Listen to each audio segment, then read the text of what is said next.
Hey guys, happy Wednesday to you. How's everybody doing out there in YouTube land? Pretty good, pretty Hi good. guys. Hi guys. Welcome to the show, Paranormal Show and Tell. Um, Today, actually, before we, you guys have anything fun you want to talk about before we get to this show? I want I mean, everybody to know it is college football weekend coming up. All right, I'll be right back. Done go get that Ohio State or Mizzou or whatever he's got going on. Yeah. and I didn't even think about it because I would have worn my Michigan hat. Just like go blue. Hey, 2 weeks. 2 weeks. We come up to Ann Arbor. It's going to be an interesting game. That's all I can say. It is. It is. It's going to be a good game. I enjoy college football. I'm not big on the NFL, but Me I neither love me anymore. some college football. I do. Oh no, what did he do? Like go next door or? He wasn't prepared. He was Okay. not properly Uh-oh. prepared. Yeah. Should have known he's going to that Mizzou thing. Mizzou. Hey, Hey, well, I'm going with well, God that knockers. Oh, we kind of never mind. I'll be quiet about that one. Yeah. And then plus I got my new shirt on. It's a Bigfoot burger. Mhm. Bigfoot burger. It's in southern Missouri. So if you happen to be traveling on Highway 60 through Winona, Missouri, don't forget to stop at Bigfoot Burger. I love them. It's just cute. Oh, Oklahoma. I'm gonna tell you right now, me and Gary are gonna have to have some serious talks. And when it comes Texas OU weekend, they're gonna be we may even do a show, and we may just be sitting there talking back and forth to each other on that crap. So. I thought that was waking up weird. Yeah. Come on, we'll do that then too. Yeah, I don't care. Yeah. We'll do a wake up weird for a pregame on Sunday on that Saturday of the Texas OU game. And I think we Oh my played God, them we should too, just we now that I just think all about should come on and just start talking like BS. You know what I mean? Just it. Hey, You ain't just everybody kidding. wear their teams, just wear their team stuff and let's just go to it. Just start talking trash. Call it Trash Talking Saturday. Ooh, that'd be a good one. I'm so lost right now. there we go. Okay. It's I'm kind of so like out of the loop. Taekwondo, but it's not. Okay. It's better. It's better. Yeah, I wish they'd bring back gladiator fights. I missed that Ooh. sport. Oh yeah. The Romans had about- it going on. They No, they I did. I mean, it was Yeah. brutal, but they sure know how to. They knew how to have a good time. They I thought you did. were talking Okay. about Yes. gladiators. I miss the Well, American anyway. gladiators. Dadgummit. Right. So anyway, I guess our topic tonight is Amityville, of course. Mhm. One of the scariest stories I think in history. But other places that are also haunted and just creepy as well. Uh, we were talking about the pictures being taken of these haunted houses, and it just makes them look just super creepy. And it's like almost like you're like, yeah, I don't want to go in there, but you do. You still do. So who's leading this show here tonight? Donnie, Paul, anyone? Oh, me? Oh, Yeah. it's me. Oh, Which way? Okay. That way. it's me again. Okay. Well, hello, everybody. All right. So, I knew I should have brought some Tums. Good lord. all right. So tonight, yeah, we're doing Amityville because it's one of the most legendary haunted houses in all of American lore.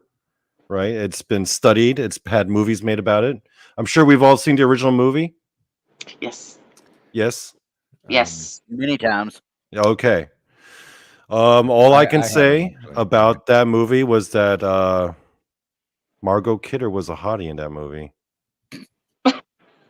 I saw that movie a few years ago because I'd never seen it before. I was like, damn, Margot Kidder. Man, that was her in her prime. Forget about Superman. Jeez. Completely missed Superman. I mean, wait a second. Wow. Yeah, but anyway, so yes, today we're going to discuss the story of the Amityville. We're going to look at some photos. We're going to talk about what really went down. I actually a couple years ago did a podcast series on another show about Amityville, and I actually read a book about it. I did research, guys. I read a book. Wow. Yeah, I'm a research machine. So I'm going to discuss. This is going to be the tell portion of our show, and then we're also going to do some show stuff. So I don't know, Randy. Where do you want to go? Do you want to start off with some pictures, or do you want to go into the case itself? Or I tell you what, let's put this up there, and then let's just show that. Yes, we should have done that for the background. I know we should have. We should have. Does that house just not like scream go away?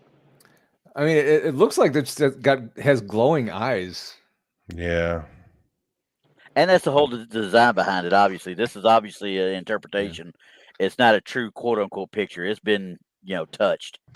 But, I'm sure. I'm sure. If I'm not mistaken, it was what was used for the actual the remake. If I'm not mistaken, I have to double check it. But remember, the remake had some really cool pictures in its layout and stuff. So it was really cool. Right.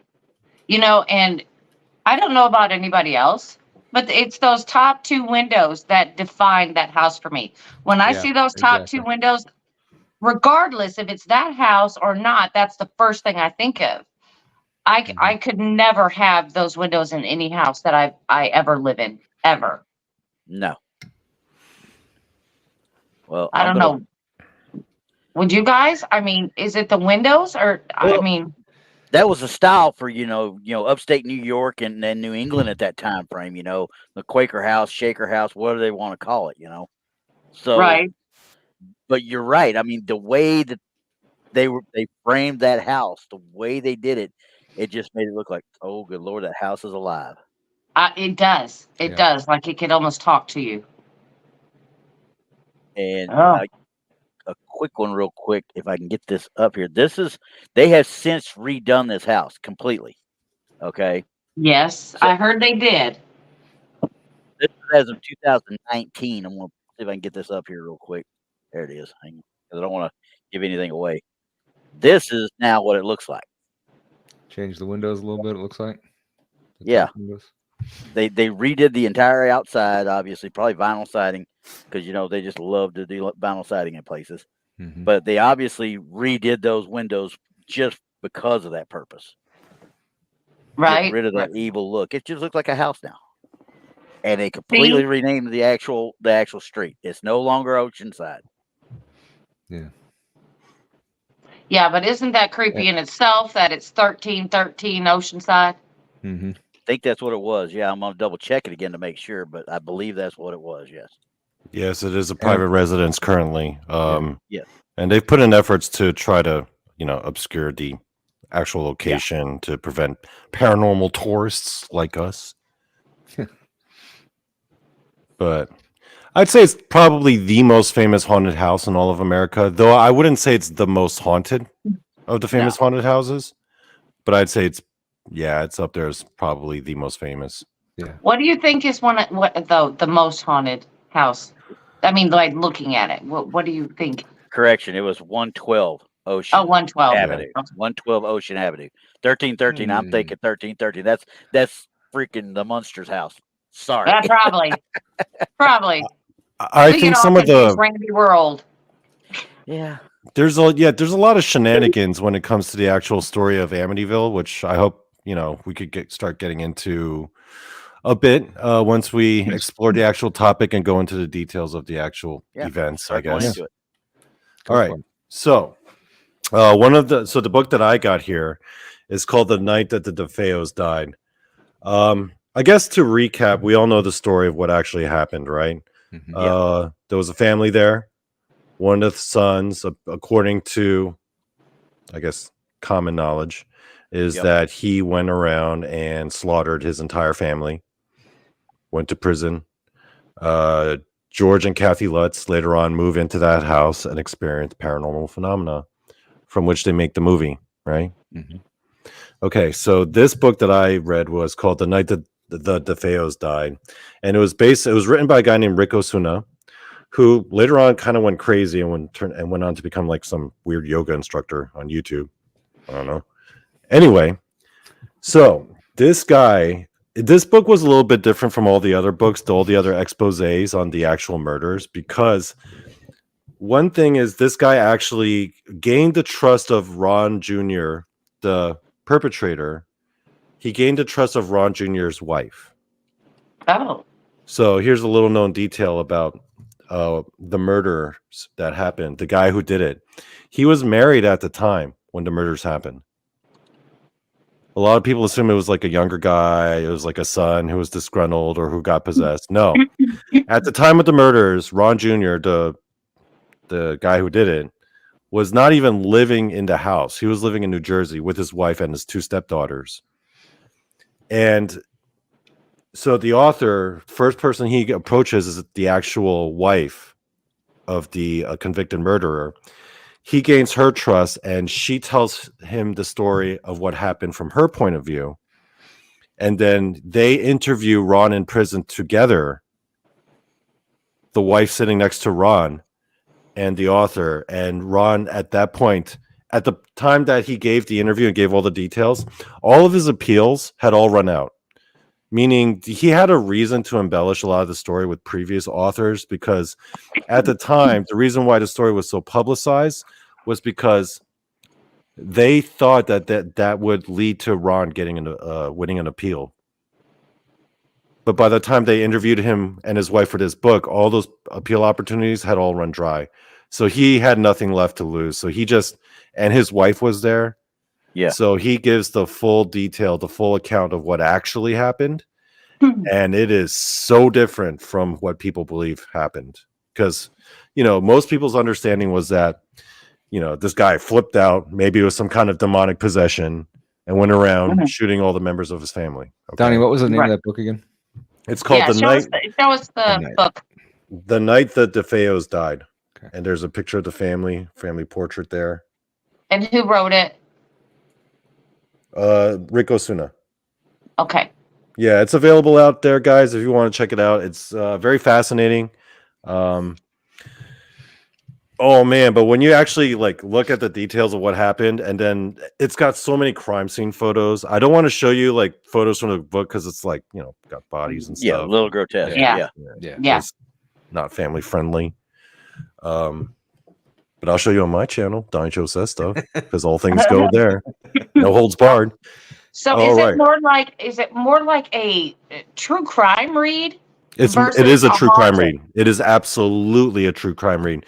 And it's not even like he's debunking all the paranormal stuff or anything. He's not even focused on that. There are some paranormal elements, but based off what I gathered from this book, I believe the paranormal elements came in afterwards. Okay, so which would make kind of sense.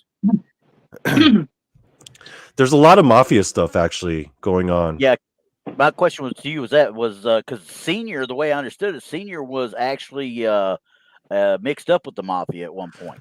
Okay, so there was the family member was Ron Senior, the dad. Louise was the mom, right?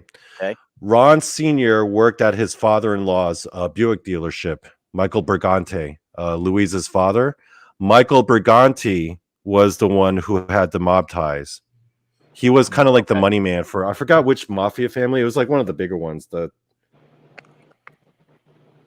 don't know. It's some Italian sounding name. I don't know. Yeah. Anyway. But okay, so Michael Brigante, the father-in-law, the grandfather, he was he wasn't actually a made man, but he was kind of like their money guy. Yeah, okay. And Ron Sr., who, by the way, was known as horribly abusive to his wife and to his kids. Yep. That's another detail people leave out. He would, he was very violent. He was not a good guy. Not a good guy. Understood it. No. And this was understood by all the neighbors, everyone now around him. When you see people walking out of their household, family members with black guys and stuff, it's fairly obvious, right? Mm-hmm. Ron Sr. worked under Michael Brigante, but he only ran the dealership. He was a wannabe mobster. He wasn't even a mobster. He was a guy who would kind of talk trash to people, saying, "Yeah, I'm a made man," but he wasn't. He was kind of like a poser. Okay, and as a matter of fact, a few weeks before the murders happened, Ron Sr. himself had actually murdered a homeless guy because that homeless guy had done a job for him and had demanded money. Ron Sr. puts a bullet in his head, and he has his son, Ron Jr., help him dispose of the body. That only happened a few months prior to the murders. So there's a lot more going on than just some, like, you know, peaceful, wholesome family that gets one of their kids all of a sudden gets possessed and flips out. And it didn't quite happen that way. Yeah. Based off the thanks, Mike. Just be on say it out there. Thank you, Mike. Thank you, Mike. It's not even trying to exonerate Ron Jr. or saying that he's completely innocent. Ron is guilty, and he did deserve to spend the rest of his days in jail. As a matter of fact, he just died 3 years ago, actually, 2021, in March. Sure did. But based off, he had cancer too. The way I understood it. But Ron Jr., the only person he actually killed was Ron Sr. That was it. He shot Louise, the mom. Okay. Yeah. But she survived. And then his friend Bob, who had a 44 Magnum, was the one who finished the job. The person who killed the kids, John, Mark, and Allison, the three little ones, that was Dawn. Dawn was the oldest daughter, Ron's younger sister. As a matter of fact, in the trial, when he said that a demon handed him a gun and told him to shoot his family, he later confesses that the demon he was referring to was actually his younger sister, Dawn. Ron said that? Okay, so this is what's covered in that book you're talking about right now. Right. Okay. Okay. Do we think that she possibly could have been possessed her, not him? My theory is based off her highly erratic behavior that was corroborated by multiple people, friends and family, and the grandfather. She, like, her behavior started getting really erratic. I think if anyone in the household was possessed, it was Dawn. It was Dawn. Yeah. The reason why this whole event took place was because I told you earlier that Ron Jr. was living in New Jersey with his wife at the time. He had moved out. Mm-hmm. Right. Okay. He didn't want to go back to that family ever again because he was finally at peace. Free of his dad. You know, his stepdaughters both said that he was like the best stepdad they could ask for. He was like the nicest guy. But one day he gets a phone call that the youngest one, John, I think he was only like 6 or 7 at the time, was on the floor bleeding, and that Ron Sr. had beaten him up. And that was unlike him because of all the family members that Ron Sr. would beat up on, the youngest one, the little one, was the one he wouldn't do anything to until he got the phone call that little, I think it was John or Mark, I forgot which one was the youngest one, was like all bleeding and beaten up. That's when Ron Jr. decides to get in his car and see what's going on. He defends his brother from his dad, and he actually gets into a physical confrontation, and his dad actually trips on the stairs and busts his knees. And then, like, Ron Jr. is cussing him out. You know, at this point, Dawn is pretty much insane, and she's kind of like just screaming at everybody. It's a madhouse, right? Everyone separates. I think she was like 17, 18. Okay. Because the reason I'm trying to, because obviously what you're telling me out of this book is something that has not been covered anywhere else. No. Nobody ever said anything about the other daughter. Nobody ever said anything about anybody else being in the house other than Junior. Right. So yeah, this is news to me. I'm really enjoying this. So after Ron Sr. busts his knees, right? Everyone separates. The way he would do it is after every major event where something violent happened, Ron Sr. would gather the kids together, and everyone would eat ice cream and kind of pretend nothing happened, or be like, "Oh, hey guys," and try to smooth things over. Right? Typical abusive pattern behavior, right? Mm-hmm. So he does that, but Ron Jr. goes down to his basement with his buddy Rob, his drinking buddy, right? And they're in the basement, they're shooting pool, they're smoking the stuff, you know what I mean? I can't say it on the show, but they're down there in the basement. The lettuce, right? The devil's lettuce, right? The devil's lettuce. The devil's lettuce. And then Dawn comes down and she tells Ron and Bob, she's like, Dad's talking about actually killing you. And then Ron's like, what? He wouldn't do that. So he kind of sneaks up out of the basement and sneaks up. The bedroom door on the second floor to the parents' master bedroom is open. And he can hear Ron Sr. convincing his wife, Louise, that they have to kill Ron Jr. And they all hear this. They all overhear this together. So they go down the basement, and then Ron Jr. is like, "Oh my God, I can't believe my dad's actually planning to kill me." And then they hear his mother like begging her husband not to do it, but then her husband like convinces her, and behind all her tears, she's just like, "Okay, I guess we'll do it." So then Ron Jr. is like, "What? My own mom just agreed to let my dad kill me?" So that's when Dawn hands him a 35 Marlin lever action. Yeah. The hunting rifle. Right. By the time they wait till everyone goes to bed, the three of them, Ron Jr., Bob, and Dawn. Now, one of the reasons why Dawn was so crazy was because she had gotten beat up so many times. She was like madly in love with this dude that was like a long distance relationship, and all she could think about was just being with that guy to the point of insanity. So she's like, she convinces Ron, we got to kill Dad before he kills us first. And then Ron believes it because he just months ago helped his dad bury some homeless guy that he had shot in the head. Oh my gosh. So he believes that his dad is actually could do it. Yeah. That he would do it.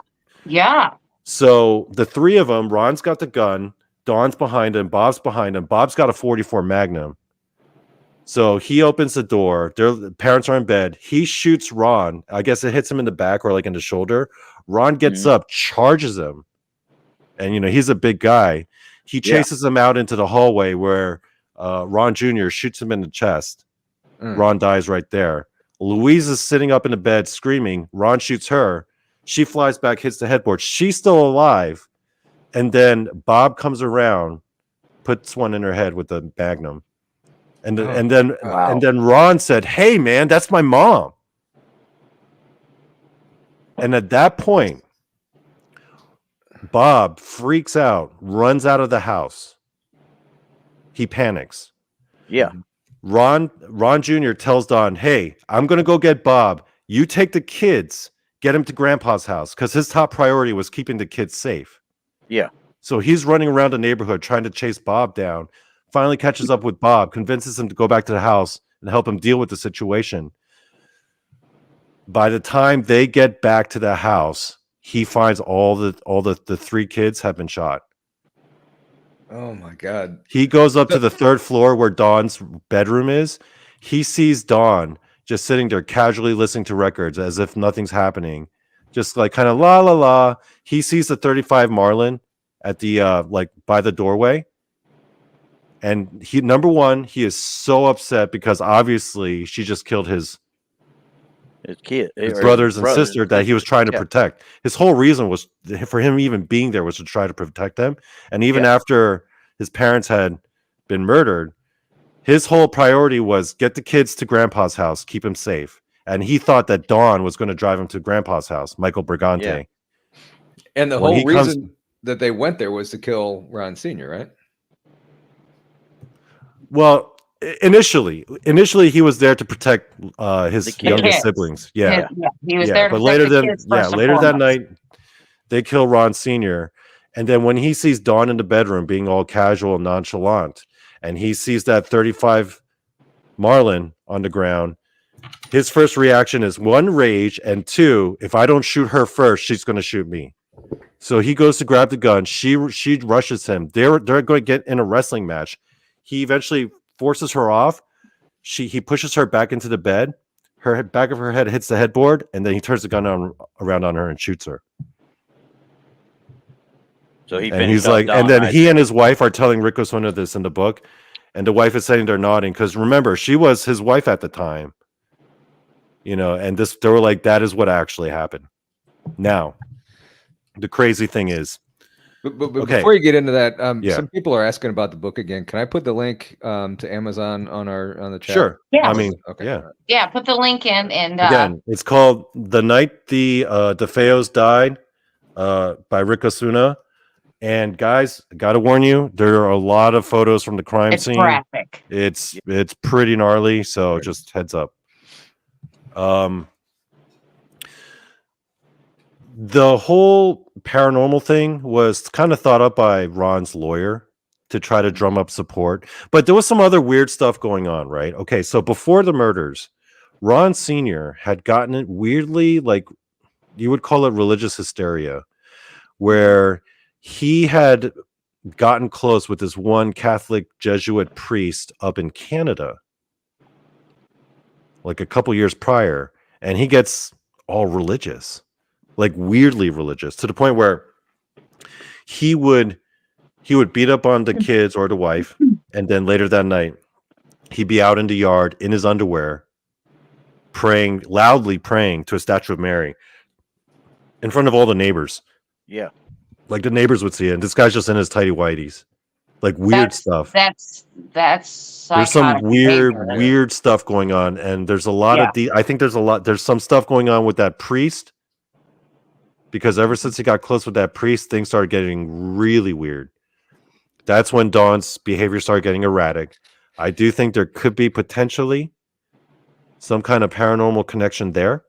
The real paranormal stuff happens after. So during the trial, the lawyer, I forget his name. Yeah. One of his strategies was to paint this whole picture of the devil made me do it defense. Yeah. Yeah. So that's the story I'm used to right there. Is that one. Yeah. Okay, Not what you're telling me. This is totally different. Okay, so this is Geraldine's words, Ron Jr.'s wife. She said that her Ron's lawyer called her into a dinner meeting, like kind of like meet at a restaurant, have some wine, but it's an actual meeting, like a business meeting. Mm-hmm. She goes in there to sit down with none other than George and Kathy Lutz. She met George and Kathy Lutz before they even moved into the house. Really? And according to Geraldine's account, she said that George and the lawyer were just talking about, okay, how can we publicize this? You know, they're talking about book deals, movie deals. She said that George was very like business minded, like very straight to the point. Her impression of Kathy was very interesting. According to Geraldine, Kathy was kind of obsessed with like new age, paranormal, ghost stuff. You know, like she was really into, because those topics were getting popular at the time, witchcraft. And she just kept asking her paranormal questions like, oh my God, did you see any sounds, hear any experiences, cold spots? And as a matter of fact, you can even see it. Like when there was this one television special where the Warrens kind of do a walkthrough of the house. Yeah. If you stop it at one of the frames, you can see on all the books on the coffee table. One of those books is on witchcraft. That was Kathy's book. Oh. So my belief is not that the murders was a result of the paranormal. The paranormal was a result of the murders, because whatever paranormal stuff there was brought about by Kathy messing around with some stuff she shouldn't have. Yeah. Because she was obsessed with it. That makes sense, though. Yeah. Yeah. Maybe she opened the door and she didn't know how to close. Or maybe there was something going on, some kind of weird connection with that priest. Yeah, who knows? But the way you're saying about the way George and the lawyer were talking and stuff, it sounds like this was a plan being hatched from the get-go. Yeah. Yeah. It was a two-pronged thing. It was one to get the public on Ron's side to hopefully win an appeal to get the Devil Made Me Do It case going, and also to make money off of it, to sell book rights and movie rights, which they did. And they made bank. Sure did. I don't know how much the Lutzes made off of it, though. Oh, the Lutzes made the money off the movie? Yeah, Ron said he didn't see any dime, but obviously he didn't care, because he thought the more popular the movie got, the greater his chances of an appeal. Yeah. So he didn't care until his last appeal opportunity ran out, and then he was like, I didn't make a single dime off that. Wow. No. So that's wild, because this is stuff I've never even heard of, honestly. And all the years of watching and listening and seeing the different documentaries and crap like that. Most people didn't even know Ron Jr. was even married. No, they never mentioned it. This is the first time ever hearing of him being married. Now, So- is that meant to debunk the paranormal stuff? No, I don't No, think. no. I think they're very well could be paranormal stuff. But I don't think it caused what happened with the Lutz's family to happen. Well, maybe because of that stuff. I think there was a lot more to it. Those mafia stuff, Yeah. Ron Sr. being a deranged lunatic, him conspiring to murder his own son. Yeah. And if Junior was such a great stepdad and everything, something had to have snapped or done something to make him do all this. But here's my question on the whole thing. If this is the way it happened, why did he take the fall for all of it in the first place? Because he figured he was going to take the fall for it anyway. Dawn was already dead. The only other person who was there was Bob. Bob was not. He kind of disappeared. He wasn't even cooperating with the authorities. And Ron's mentality was, you know what? I'm not going to get Bob involved in it anyway, because in his mind, everyone already saw him as the murderer. And with Dawn, the actual murderer being dead, and people were going to put that on him, like he knew that there was no way around it. In his mind, his only strategy, which was a flawed strategy in hindsight, but his only strategy was the devil made me do it defense, which ultimately failed. Yeah, big time. They didn't even have a chance with it, honestly. He really didn't. Yeah. Well, I mean, he thought he did. As it got popular, as it got more notoriety, he thought he was actually, okay, this can actually lead to me getting out. But yeah, but the thing was with that, even if he tried to put that tried to work toward that defense or whatever, and I know his lawyer did try and use it, but everybody, all they saw was 7 or 8 dead bodies, all by gunshot. And the way it was painted, he methodically went from top to bottom and killed everybody. So here's a crazy anecdote from the book that I remember. The day that Michael Brigante, the grandfather, Louise's father, found out about the murders, he was on the phone and the police called him and told him what happened. And apparently there was his lawyers and some other people in the room with him. And as soon as he got off the floor, he kind of just sank down. Like he kind of just slid down to and just hunched down onto the floor.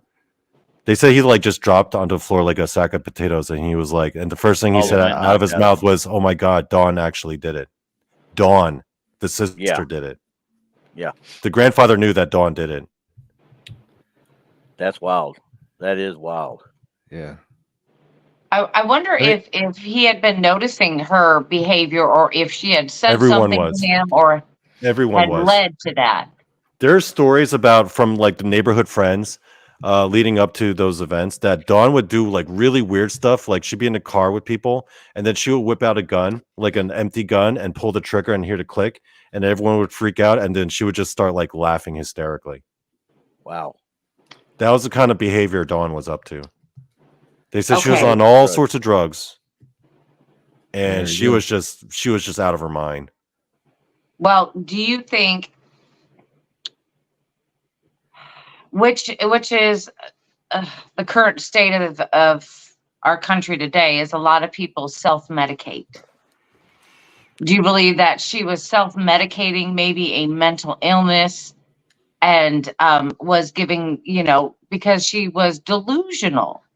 This was the murders occurred in 1974, so early 70s, whatever was people were self-medicating with back then. I mean, which is, we all know that they were very strong things. Yeah. Just like today. I mean, seriously. So, but on the other side of the coin, do you think maybe she was the one who was possessed? That's what I think. I think if anyone in that family was possessed, it was Dawn. I mean, you said she was 18, right? Or 17 or 18. Yeah, something like that. Yeah, late teens, early 20s. So she would have definitely been of age. Yeah. Yeah. She would have not been. Yeah, she wasn't a child anymore. And with Ron Jr. being out of the house, she was getting the brunt of the abuse. So, of course, that too. There's that too. I mean, wow. I mean, you can consider all the things put together, but at no time did anyone go to the police or say, "Hey, at school, my dad's beating me up." There's other things. the way Ron Sr. would present himself, he was a made man, right? They had ties with, Mike, the father-in-law. He was actually, even though he wasn't a made man, he acted as if he was, right? And he knew, I mean, these guys, they knew everyone in the community, especially Mike Brigante. Everyone knew Mike Brigante. That guy owned a dealership. He was wealthy. Basically, all that money was Mike's money. Mike was the one who bought the house. Mike was the one who paid Ron Sr.'s salary. Right? But if Mike, okay, this is my problem. If Mike knew that Ron was hurting his daughter and hurting his grandchildren, you would think that he would have done something about he that. actually did confront him about it one time, but the biggest proponent of Ron Sr. was Louise. She was one of those people who was very, I wouldn't say out of touch, but kind of like, she was the one who would be the first one in Ron Sr.'s defense, be like, oh no, he's a perfect husband. He would never do that to us, even though he was like beating her up on a regular basis. Oh, okay. But she was the one that was always like convincing her dad that everything was fine.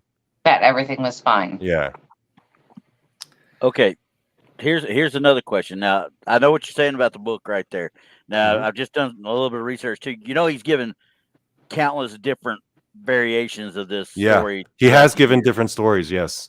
And in 86, he said the same thing, but he said that Dawn killed the father. And that, the distraught mother killed all, and then their distraught mother killed all the siblings.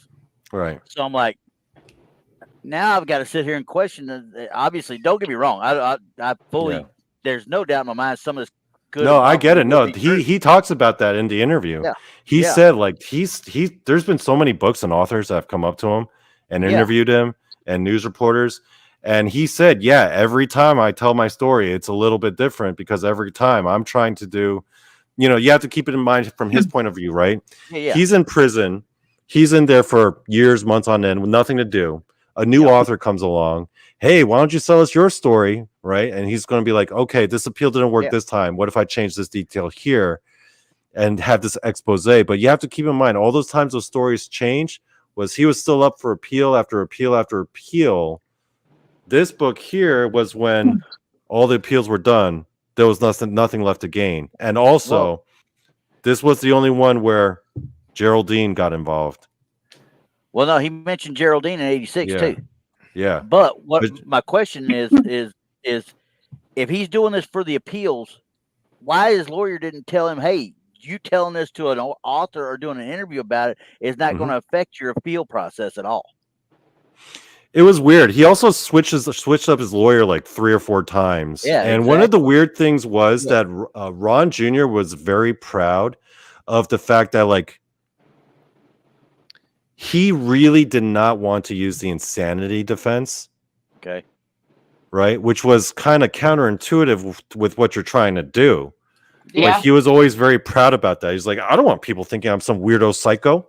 But I'm like, well, then that kind of makes the whole devil made me do it argument kind of difficult. Right? It makes it relevant. Right. It was kind of shooting himself in the foot, but he was just very adamant about that, which made him ultimately very disdainful towards the whole paranormal scene.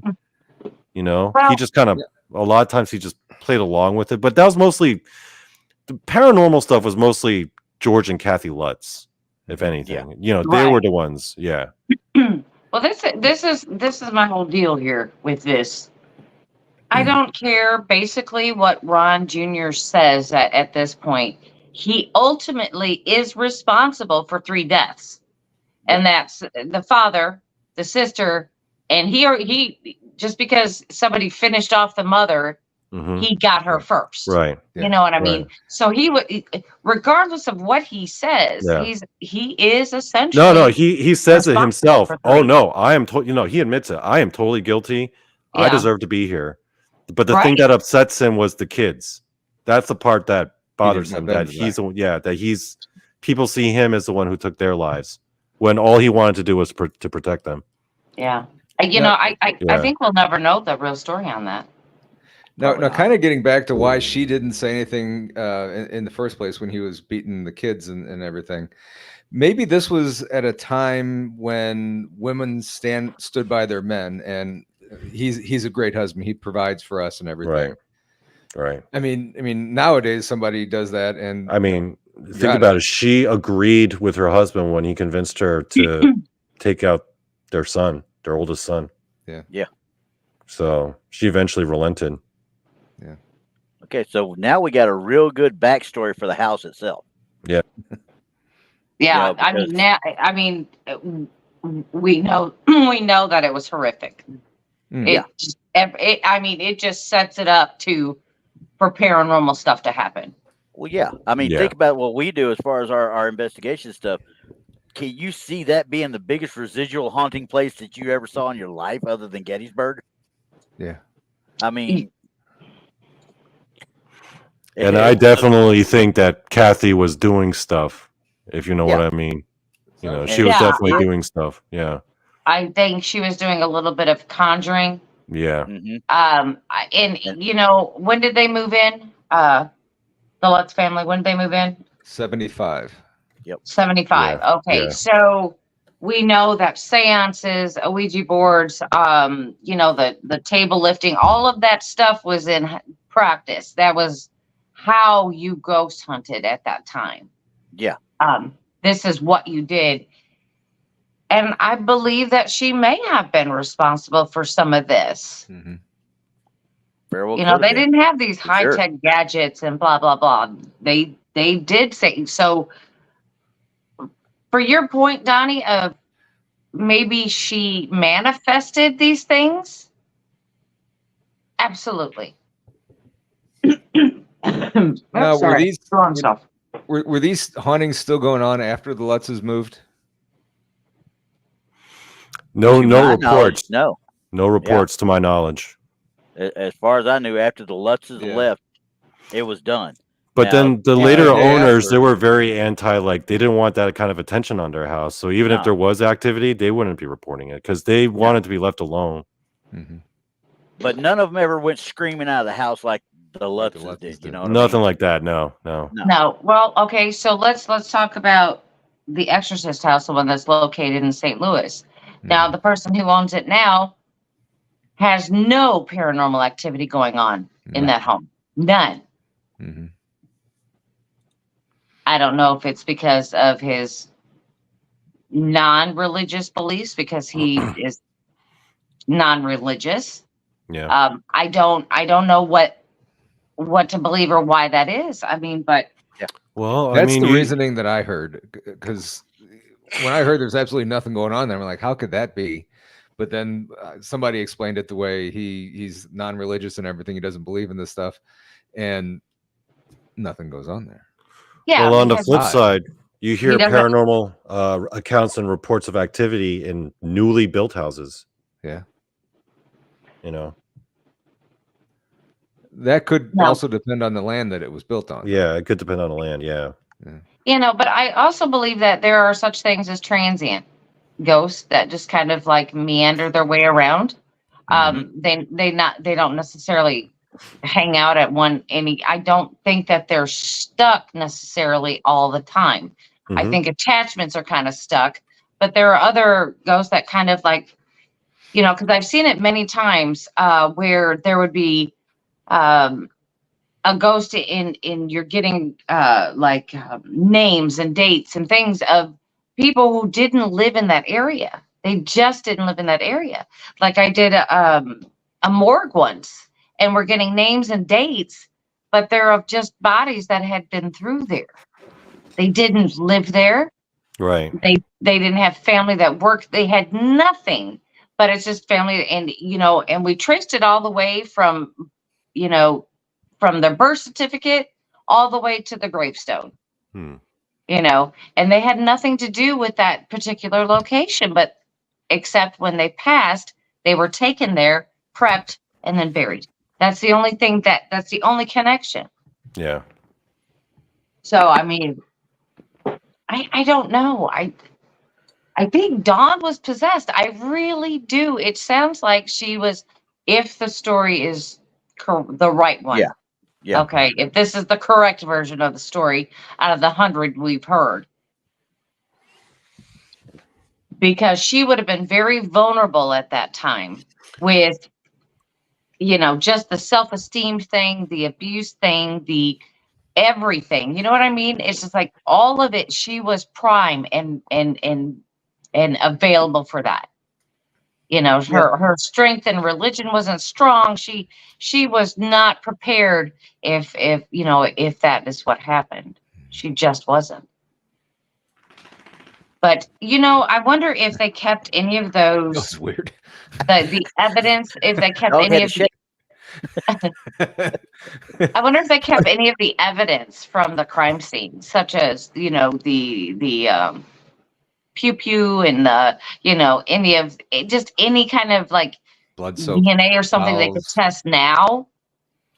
I would imagine they still got it in evidence lockup unless something's happened to it. They have to archive that stuff. They can't just destroy it. But it depends on the years, what their standards are for evidence retention too. Mhm. It's hard to say. It's hard to say. I mean, because yeah, you're talking almost 50 years ago right now. I mean, so yeah. that's right at 50 years now that we think about it. Yeah. You're talking about 50 years ago. I don't know of a whole lot of places, unless it's been digitized, where evidence really gets kept that long. A lot of people are, but they're keeping evidence on cold cases, not cases that have been If it's prosecuted. You know what I mean? Yeah. By the way, let me show you a quick picture of Dawn. I'm going to use an overlay. Sorry, guys. Yeah, go ahead. You good? That's all right. That's her and Allison, the daughter. She shot her, but that's Dawn. Wow. Yeah. So yeah. Yeah, that's the first time I've even seen that picture. Now that I think about it. Wow. It's crazy stuff.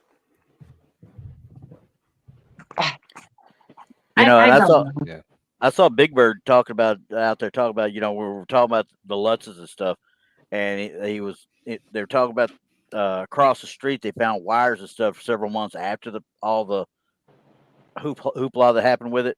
Mm-hmm.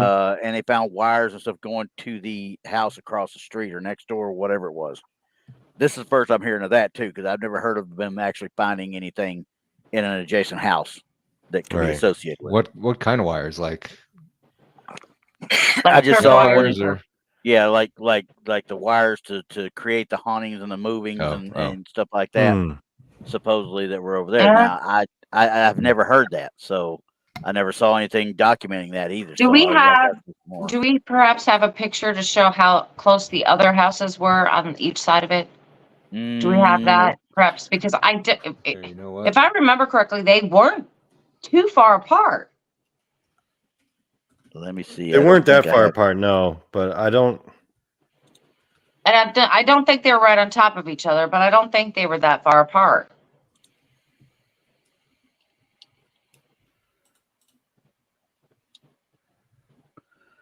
Okay, let's see if I can see a map. Maybe I got it on Google Maps right now. You got it on Google Maps right now? Okay. Yeah. Here. Yeah, go ahead. Share that and pop it up there. Okay, so this is 112. Yeah. And I mean, they're pretty close. Yeah, they're pretty close to each other. So it could conceivably be real. I'm assuming this is a garage or a dock or something. Yeah. Okay, so okay. They're really not that far apart. No. But if you're thinking about, I'm assuming that the little boat or the house to the right there. This one?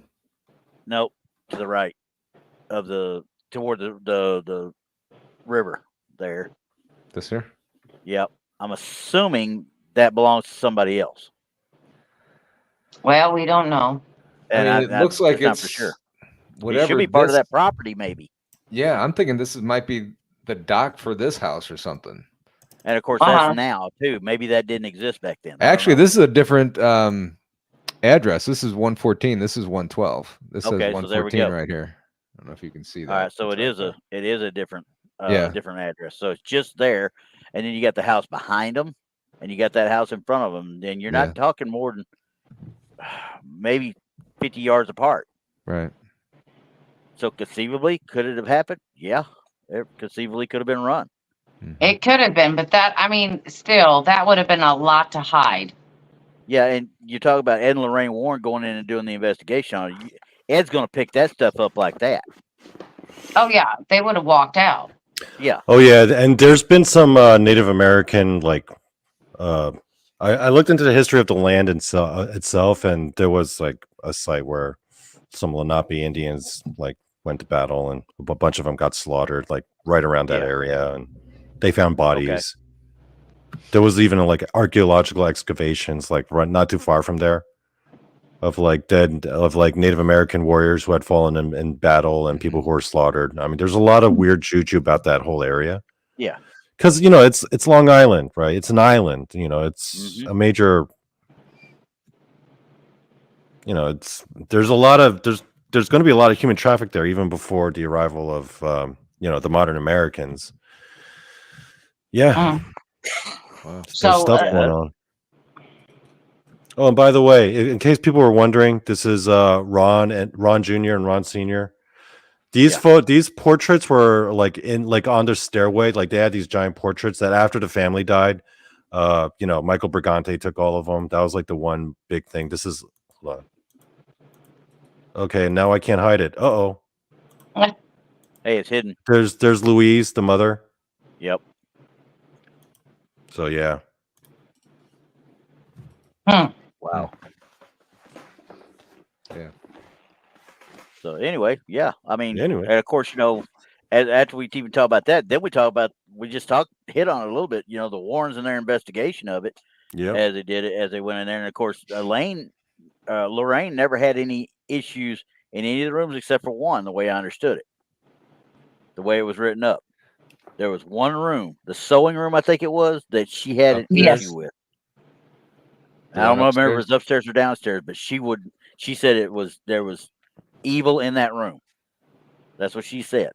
Now, I can't remember if it's upstairs or downstairs or what, but whatever it was, she didn't want to be around it. It made her physically ill, if I remember right. Well, that brings us to the famous picture. And I got it. Yeah, this is the famous picture taken inside the house. Now, this was after it was vacant, right, from the Lutz family after they moved out, correct? Well, it was one story says it came from a newspaper guy. One story says it came from the Warrens' assistant. He was the one that set all the stuff up to take the picture. So it was part of their investigation, if I'm not mistaken. So here's what we got. Well, let's hide the one side, the blow up side. Let's hide that and just look at the picture itself. Don't let me, because I got the one with just the picture alone, but it's a little bit. I think this one was more lightened up. Yeah, which is okay. I mean, it is what it is on it, but that's right. Did they ever say who that kid was, or who they think it was?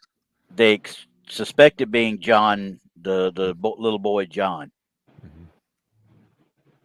I've got another one, but I don't want to put it up there because it's got the little write up with it too. It makes you think one way or the other. But if you look at this one, it looks like there's a boy sitting there looking out, right?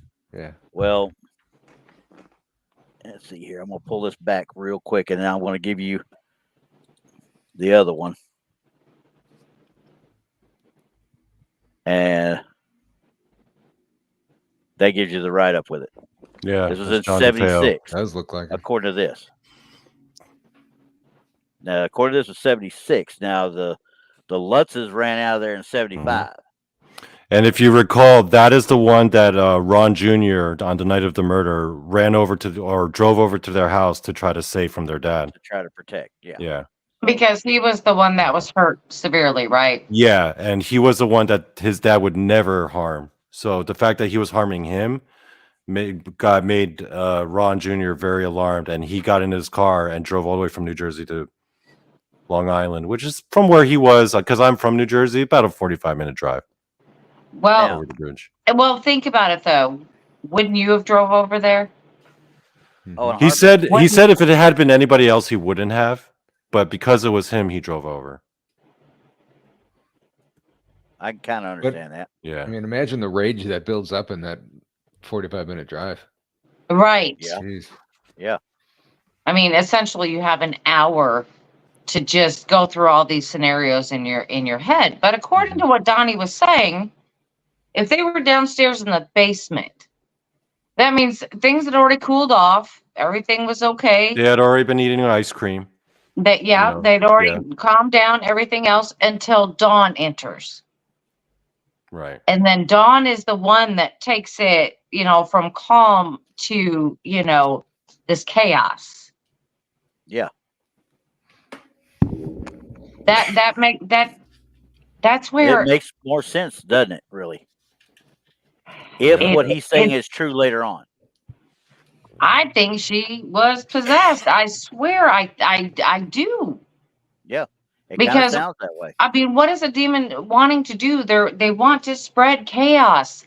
This is it. So they're taking it from this calm, cool situation in the basement. She comes down, hands him a gun, says, "Here, go get him. They're gonna kill you. Here, go get him." But where did this possession come from? I get that. I mean, it could be, the Native American history. It could be whatever was going on with that priest. It could just be her snapping from all the years of abuse and the self-medication. It could have been any one of those things, really. Could have been a combination of things. She could have easily planted that seed in him too, Yeah. I mean, that is the perfect storm, everyone. Right there. If anything was going wrong, it was going wrong with her. Right. She was perfect. She's a perfect candidate for either mental illness, possession, for anything. I mean, but like I said, I mean, with everything just quiet and calm down, everybody's, just talking it out. And for her to do that, wow. But now Denise asked a good question right here too. Where did the demon go after she died? If she was possessed at that point, did the demon stick around, and that's what Carol Lutz happened upon when she started screwing around? See, that's a question we'll never be able to answer. Because once it was released, who knows? Yeah. Yeah. Now, but then after the Lutzes moved out, what happened to the demon? Did they just figure, okay, well, this is fine now? Ed and Lorraine did a cleansing of the house with a priest after they did their investigation. Before they left, they did do a cleansing. But who knows whether that took? I mean, honestly, we don't know. We don't know anything. Oh, Sweet Pea's saying, I missed the other pictures. Can you show them again? Which ones? Which ones? Oh, Dawn? Or the family? Or just the family and stuff. And also, so there's Dawn were again. Were there any other children missing or anything in the area? Was there any stories about that? Along with this story, is there anything? I'm sure we don't. There's nothing that you'd have to do a separate. I mean, the neighborhood itself is a pretty nice neighborhood, right? Yeah, right. So I mean, go ahead and show them pictures again because they are pretty interesting. What the house used to look like, what it looks like now. There's a big difference because, like I said, it's all in the windows for me. All in the windows. So if I were to pass that house, right here, I would know exactly what I was looking at. And that's right there. The reason that picks up is this picture is always the iconic photo because that's the street view right there before you make the inlet drive that goes in front of the house. Right.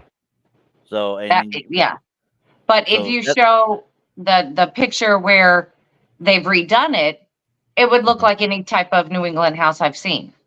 Just like that right there. Yeah. Yeah, because that style of house is a dime a dozen. Yeah. In that area.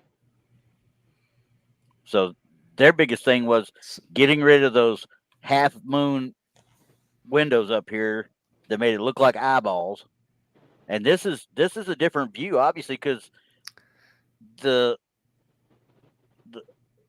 chimney is not seen on this side. Chimney's on the other side, so this is the other end of it. But Unless you see, they it has been redid it. redone. That's what Yeah, I'm unless saying. they've redone it. No. Yeah. But I mean, if you're gonna read, oh boy, that's a lot of money to move a chimney. Oh God. Well, wouldn't you spend a lot of money into fixing it to make it look different so you can't find all the similarities? Yeah, Wouldn't you there do has that? been a lot of work done. I would imagine into that particular Yeah. building. Yeah. Now, and of course, I can't see whether or not they went around it and have it coming up through. I'm Well, not we for had sure. Let me see. Joan said Farms was in the chat, and she had said that she saw pictures of the inside of it, and they redid it beautifully. Yeah. Good. As long as they did, like I said, you know, I'm with you. I mean, this is a dime a dozen up there, right there. Right. But I mean, But- when it comes down to it, regardless if they've remodeled it, fixed it, it looks relatively different in Changed the every street room. name. Would you live in it? Would you live Yeah. in it? I would. I believe it was the Lenape Indians. I believe. Shelley. Anyway. I mean, would you live in it? I mean, Paul, what do you think? Would you take your family and live in that house? I don't think I would. No. I don't think I think would. it's the bad stigma. Yeah. Yeah, but that's just it. It's a stigma. Maybe if I could get it at a cheap enough price, you watch me. I'm in it. Well, yeah, well, there's that, in today's Well- economy, sure. But knowing what happened with the first family, knowing what happened with the second family, would I do that? So I wonder what the other families paid for that house, because I found that the Lutzes bought the house for $80,000. Yeah, And which back was then that cheap was- even at that Yeah. time. Yeah, well, I mean, look at its location and its proximity to water. Of course, you're going to pay top dollar at that time, And 80,000 back in the 70s was high. Yeah. But I think they were able to get it cheaper than what it was around them for what the property was going around them because of what had happened. And they had to have it disclosed to them when they bought it. Maybe. I do know, according to the book, it was actually Ron's lawyer who helped broker the real estate deal. Well, and there I you do go. believe that the Lutzes got in there kind of on the cheap. I mean, it wasn't handed to them, but it was definitely like they had assistance. I'm sure they did because I mean that was before any remodeling or Right. anything had been done. I mean, because when they moved in the house, it was essentially the same house. And actually, where they moved from, they were actually sort of in the same neighborhood, so they didn't move from like far away. They were like from the so the next they already town over. knew. Yeah, they had to have known about it. Yeah. Oh. In fact, there's reason to believe that George and Ron DeFeo may have accidentally like crossed paths, like incidentally, like nothing to do with the case itself. Yeah. But there might have been, because I think there was something to do with like a boathouse or like, where they kind of both shared the same area for like their boats. But yeah. Well, I mean, if they're in the same proximity, why wouldn't it, like at the grocery store or, Nothing to suggest that they actually knew each other, but they were like local they enough. probably have crossed paths many times. Wow. That is absolutely insane. I don't think I could do it. I don't think I could knowingly put my family in a house like that. Just because of who I am and what I do, I couldn't do it. My mom's sensitive. My youngest daughter's very, very sensitive. I don't think that I could put them in a space where things like that have happened, because that would just torment us, all of us, know. Even And you don't even have to manifest that, No, that's the residual energy alone. Especially if you're sensitive. Yes. Yeah. That way, because I looked into the home I'm in. Looked into the home I'm in. It was built in 1984, and the family is that built it is still alive. Nobody's passed. Nobody passed on the property. This was essentially, just Land. Just Mhm. land. Mhm. And Wow. here I am with my problem. So, like I said, with me not having no history on the property that I have and having the problems I have, I couldn't imagine going to a house with that type With of history. history. Right. Oh Yeah. gosh, no. Yeah. No. Mm-mm. Yeah. Mm-mm. Oh yeah. I might as well just put a for sale sign in the front. I'm done. I'm done. But I don't know, Anywho. guys. It's an interesting, very interesting topic, Donnie. oh yeah. Because we've heard so many stories. Like, I don't know which one to believe. You would think that the final story he gave would be the truth, Right. but is it? See, that's a problem with over time. The story gets told so many times, and things Right. get left out. Maybe Yeah. not on purpose or whatever, but things tend to change, and you don't know what to believe and who Yeah. to believe. Sometimes gets embellished. Well, Yeah. one of the things that the author himself adds, as he was in the process of interviewing Ron and Geraldine and preparing this book, he eventually got around to talking to some of the guards and the people in the prison. And according to their accounts, Ronald Jr. was not only was he like the model prisoner, but he was also like highly popular amongst like all the other prisoners. They really liked him. The guards really liked him. He was, kind of a celebrity. He Yeah. even had his own special privileges. Like he was able to get have a TV in his cell and have his, because people saw him as he was like a really nice guy. Very like everybody liked him. None of the guards or the other inmates thought that he could ever hurt a fly, and he was universally beloved in his prison. Yeah. That was one thing that the author himself was able to gather from bizarre. the people that when he was actually at the prison interviewing them, and then the guards would be like, "Oh yeah, you're here to talk to Ron. Oh yeah, we all love that. We all love that guy. He's a Yeah, great guy." that's what makes it super crazy, though. I mean, Yeah. how could you have a freak out? I mean, if I heard that, okay, that my father wanted to unalive me, right? He Mhm. just wants to unalive me, and he goes to bed. The last thing I'm gonna do is go get him first. I'm going to get out of there. Yeah. Even if I have Yeah. to take my little brother or my sisters or whatever, I'm going to take them with me. We're going to go. Yeah. Yeah. Get the heck out of Dodge. Yeah. I'm not going to, like I said, I am not going to get them 1st. Mhm.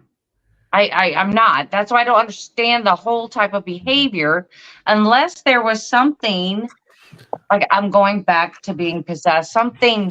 But you have to remember, he had just helped his own dad dispose of another person's body.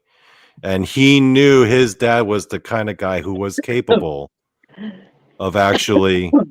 If he didn't get him, he would have gotten him. But when Yeah. you have Yeah. just left, you're a grown adult. Mhm.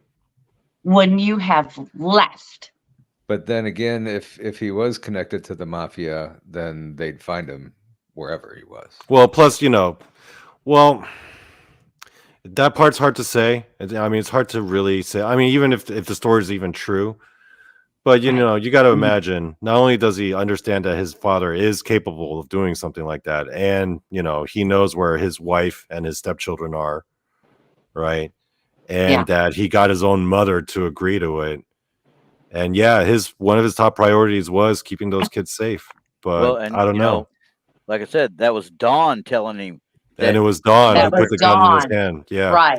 And it was Because Dawn. Dawn Yeah. wasn't saying, "Hey, Dad's gonna unalive us. He's gonna take care. He's gonna take care of all of us kids and bury us too." He didn't say any of that.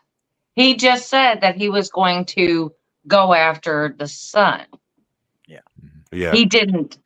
She didn't that was say he from made her. threats against Yeah. anyone else. Yeah. But even during that fight when Ron Sr. busted up his knee, Dawn was like up on the 3rd floor, kind of looking down on the 2nd floor, kind of like egging everybody on. Wow. Wow. Yeah. It sounds like she has some serious issues, Yeah. but She had some serious issues. there's still so much stuff, that we're just barely we're trying to grasp what you're telling us, obviously, because we haven't heard any of this stuff before. Yeah. Whereas, and we're dealing with think about it because the more I brought some stuff up on it, and I was like looking at it while we were sitting there talking, and all the crime documentation, the crime scene documentation that I could find says that all the bodies were found face down in the beds. Yeah. Did she put them all back that way, or what happened? Well, I know Because one of them was like paraplegic. I think it was the young. I think it was Mark, the second youngest. Mm-hmm. Because basically, when they went up to the kids, when they went up to the parents, they told all the kids, "Hey, no matter what happens, stay in your room. Don't open the door for anybody. You're gonna hear some noises. Don't worry about it." There was a portion in that story where he does actually go to all the kids' rooms to try to calm them down and warn them, "Listen, you're gonna hear some noises. Just stay calm. Just stay in your room, no matter what." And all the kids, because they all looked up to Ron Jr. so much, they're like, "You sure? Okay." Here's the other thing: that Ron Jr., according to many accounts, was actually really close with the younger ones. Like they looked up to him, like because he was kind to them. Yeah. He wouldn't abuse them. And I think what happened was after he left to chase after Bob, that's when Dawn goes into each of their rooms and she says, "Okay, stay in your rooms," and then she just essentially just executes them. Yeah, but then again, once again, we're talking about if we can trust what he said the last time. Yeah. Okay. So let's talk about what she does after it's all done. She just goes to her room and she's waiting for she's waiting for Ron to come back. She thinks that's her out. She's thinking at this point, "Oh, I'm going to go to Florida and be with my boyfriend, and we're going to live happily ever after. I'm going to leave this whole family behind." So she's excited because her whole time, the whole year leading up to those events, all she wants, she's fighting with everyone in her family, her parents, screaming at them on a daily basis about how she wants to be with her man over in Florida. She was just obsessed with that. She was a young, headstrong girl in love. Yeah. I have to address a comment. It says, "Who was that behind me and to the left?" There is nobody in here. So that was at about an hour 12 and a half. Yeah, that's what I'm thinking. So that's what I'll look at here when I get it down. One there? You'll have to go back just a little bit. According to the last, check it out. Probably about from 111 to 113. I would look in that area. I'll take a look at all of it. Okay. Let me see. Because what this reminds me is of the Manson murders. How nonchalant they were about that horrific scene. How, they were just like, "Well, we did it. We did it. We're done." Yeah, and it's like they just acted like they're just gonna go about their lives, and I'm like, well, because I always thought there was a little bit of demonic presence in that, and I still did, all the way up until the day he died. Yeah, I think that there was something that had a hold of him. And he was very nonchalant about all of it. He didn't care about it. Neither did his followers. They're just like, "Well, that's what we did." With no reason. Now, he didn't have any reason, or his followers had any reasons to, do this to those people. No reason, just because. Well, I guess they had some ideological reasons, no matter. Well, yeah, not any real. I wouldn't call them real reasons. Okay, they didn't have any real reasons. It was just some crazy thoughts. Drug-induced freaking Manson lunacy. Well, do we think that this could have happened to Dawn? That this was drug-induced? Yeah, it very well could be. Now we know that the Manson family was high. Don't get me wrong. But they were already for months prior open to suggestion that anything that Charles Manson told them to do, they were going to do it. They've been doing everything his bidding for how long prior to that? So I believe those were close to being a cult, honestly. Hmm. Yeah. Right. So, but You yeah, know, no, and she could have easily done it. Don't get me wrong. I'm with you. She Yeah. could something. She could easily and manipulated Ron Jr. into doing what he did, and then when he left, finished the job. It's not that far fetched. Right. yeah, but then again, Ron Jr. has lied and lied and lied and lied throughout this whole thing. Whatever Yeah. his reasonings were, Yeah. he has lied. Mhm. And you know, Shade was saying maybe that guy was possessed because he was just trying to create chaos also. Yeah, very well could have been. Because there was nobody left to corroborate his story. No, There was nobody left. So who's to Other say than who called Geraldine. him and said that they were, you know, being hurt? Maybe they weren't. Maybe he just went over there. Maybe that was just his, you know, maybe he snapped. That's just his side of the story. You know, they always say there's 3 sides to a story, the 2 sides and then the truth. exactly. So Mhm. it's hard to say. It's hard to say. So it's this has turned into more interesting talking about that bit of it than we were going to come in here talking about the creepy photos that we found and looking at it and stuff. This Oh, is yeah. Yes. A little Yeah. research goes a long way. But the I want story to is remember that. creepy. I read Yeah. a book, folks. I'm about to say we want to verify this for everybody. We have validated the fact that Donnie can read. Okay. Yes, I can. It has been known. Bravo. I can Bravo. read. Good job.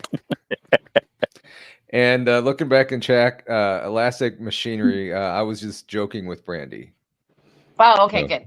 I kind of scanned back a little bit, and I don't think there was anything there. I saw a It's shadow. like Good. but- you may be joking, but this stuff happens. So I Yeah. mean, Yeah, no, know. it happened with Yeah. us a couple of times now. it's happened. It's happened. So I mean, Oh, yeah. if you know, if you said that, we were really gonna look because Yeah. it happens. I was going to go back and look at it. I sure as heck was. So I mean, I already got I'm still gonna go back choked and up check and it, but- everything just talking about it. So Yeah. that has a lot to do with it because it was like all of a sudden I couldn't breathe. My eyes started watering, all that kind of stuff. And then once I, you know, about 20 seconds, 30 seconds passed after I got through it, then I'm fine. But Mhm. the No, I funny don't thing know. is, I that don't was get it. about the time when she said there was somebody behind you when it was Yeah. clearing up. Yeah, that's probably true. Still gonna look. I don't know. I don't know. But I mean, it has been an interesting discussion, and I do like Yeah. these discussions because Mhm. truth is weirder than fiction, isn't it? Mhm. yeah, ain't no lie. I mean, You can't make this stuff up. exactly. No. But guess Yeah. what, everybody? It's that time. It's that Uh-oh. time of the It's- week. You know it is. Oh, yeah, Uh-oh. we got It something is for it. that time. I got something for you guys. All We're gonna right. have some fun with this. We Go, got Randy, it. We got go. an intro. We got it. Go, Get Randy. ready. You know, Donny Cho, meme of the week.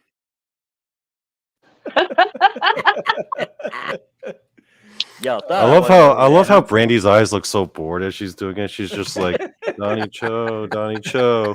I was excited. I was moving my arms and everything. I was dancing in my That was seat. awesome. do it. Boy, That if that's was your awesome. excited look, I don't want to see your bored look. My eyes are closed. I'm sleeping. That was awesome. So here we go, Donnie. All right. Here we go. I did Dog Man on the left and Man Dog on the right. Oh, Backwards shoot. Dog Man. I saw that Assuming photo and you see the I was butt there. inspired. We're gonna make sure you see the belly and the Oh. butt. Yep. Both half man, half dog is just the other one's the other way around. That's all. Yeah. The other way around. Man dog. You know, I think you and Tex, Brandy, were supposed to do a show on Dog Man versus Man Dog, and I tried to send Tex that picture for your show, but Right. he was just Man like, dog? yeah, but he was like, oh no, change the plans. So I was like, oh man. Oh, yeah, he I was- don't think Yeah. And then he had the show, Oh, and then I that's couldn't funny. even make it. My daughter had all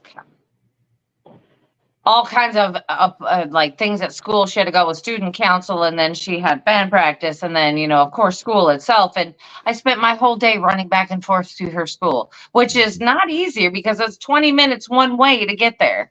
Hmm. So I was like, oh my gosh. And I was just like, that's it. That's it. gotta love high school. God, I know. high Oh school. yeah. I know it. I Lots know of it. memories. Lots of memories. Right? But I love it. Dog man and man dog. Now we know the difference. Is everybody clear? Well, it'd be a lot better now that we're going into If truth or tinfoil mode. If he'd have gotten the dog's head out of the way before he did this. So, Yeah. Yeah, I should have photoshopped that out. yeah, that'd have been a good thing, but that's okay. I still love it. I still love it. That's funny. She's sucking up. Don't worry about it. No, I mean, because we always want to should- know what the difference between werewolf and dogmen are. Well, we do know the definite difference between a dog man and a man dog. And a Yeah. man dog. We yeah. know the Been difference. established. You should have It's played that. That one is very true. Very Should true. have played that intro coming out of the Donny Cho meme of the week.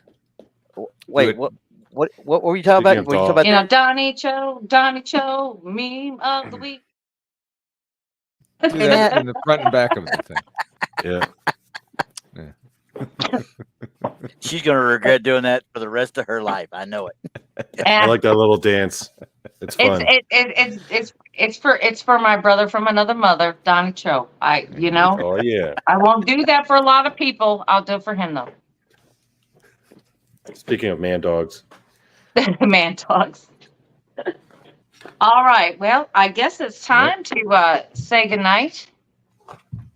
And thanks for everybody joining in and being in the conversations with us. It has been an interesting night on an interesting topic that we still don't know the answers and never will.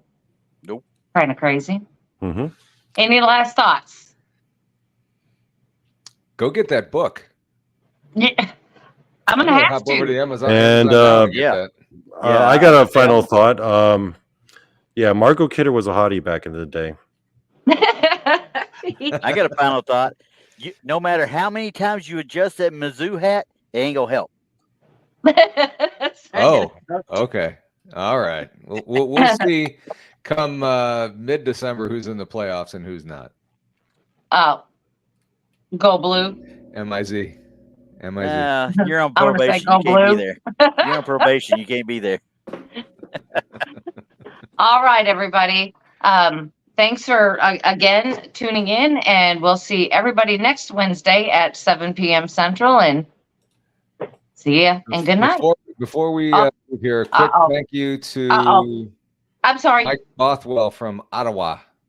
Oh, thank you, Mike. We appreciate Yes, you thank you, Mike. Very from much. Ottawa. Yes. Ottawa, Canada. You should have jumped in and told me that before I started saying everything, Paul. Just step on me. I'm sorry. Well, we thanked him earlier too when it happened. Yeah, we just want to make sure we get him. Well, yeah, All we right. want to double think. We want to double think. We like 'cause we him. Appreciate it. So, even though it is Canadian dollars, but Hey, it all works. It all works. What's the name of the Right. Ottawa Canada football team? Is the Ottawa Senators, isn't it? No, that's the hockey team? yeah, Senators hockey. Ottawa. I don't know. I know they I have don't It know. ain't, Anyway, it ain't guys, Argonaut. you guys just talk Turn into a about it different later. story. Waking All right. up waking up weird. You can check it out on We there. can talk about the Wednesday mornings, Ottawa 8 football a.m. team. Central. All right, everybody. Good Good night, everybody. everybody.